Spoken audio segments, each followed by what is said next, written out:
we've just created a brush stroke on the red, green, and blue channel and the alpha channel of the layer. The brush stroke is constant, meaning the stroke occurs for the entire length of our layer.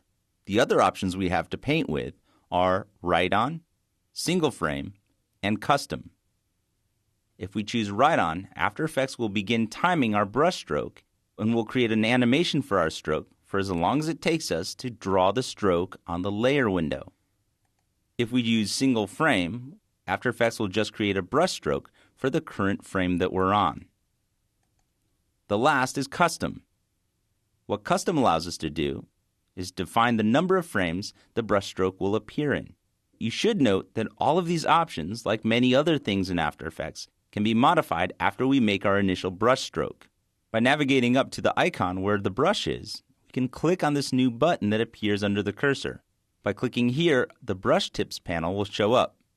Here, just like Photoshop, I have a series of preset brush strokes which appear in the window at the top of this panel. You'll notice that these are all elliptical brushes. Some of them are a little bit smaller and have a different angle setting, but they're all basically round. The different attributes for all of these and any custom brush that you may define is described here. The diameter indicates the size of our brush. So by clicking and dragging on the pixel value here, we can see the change displayed in the small representation on the right.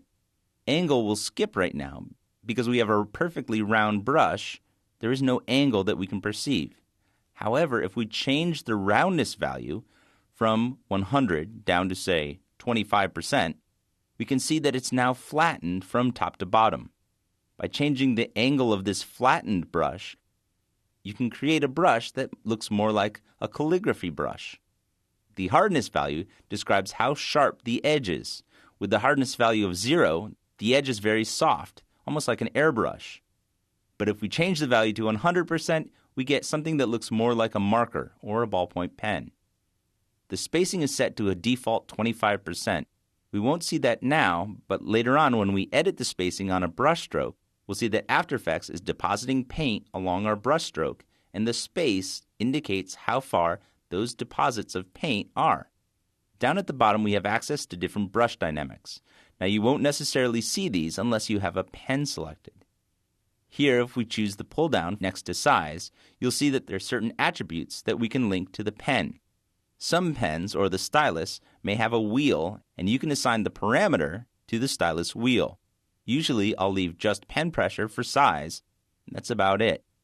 Now, with the size defined by the pen pressure, the harder you press on the stylus to the Wacom tablet, the larger the brushstroke will be.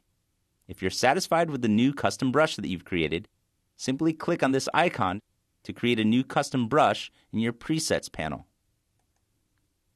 We'll name this Sideways Marker. Then click OK. You'll see it show up in the window at the top of the panel. If you have tooltips enabled, hovering over each one of these will display its name. You can go to the flyout menu, then change the presets view to text only. Here we can see the name of the brushes, and down at the bottom we can see the new marker that we just created. If you'd rather see a large thumbnail or a list with the thumbnail and the name, you can change the presentation by using the flyout menu and choosing it from the list. If you want to go back to the default, you can choose the small thumbnail again to bring it back to the way that After Effects has it as a default. With the new paintbrush selected, I'll navigate over to the layer window, then click and drag to draw a line. I'm using the mouse on the first stroke so we don't see the effects of the pen pressure. If I decide to use the Wacom pen instead, I can see that very easily I can change the size of the brush by changing the amount of pressure that I apply to the stylus. Two things to note. While I can paint on the solid layer very easily, if I decide to go to the composition again and turn off the solid layer and take a look at the type or the shape layer, then attempt to use my brush here, you'll see that I can't. The reason is there is no ability to go to the layer window. Double-clicking on type allows me to edit the entire phrase. Double-clicking on the shape layer allows me to edit the contents of the shape. Because this is the case, I'll need to either pre-compose it or come up with another way to paint on either type or shape layers. I'll change my workspace back to my paint by resetting it here.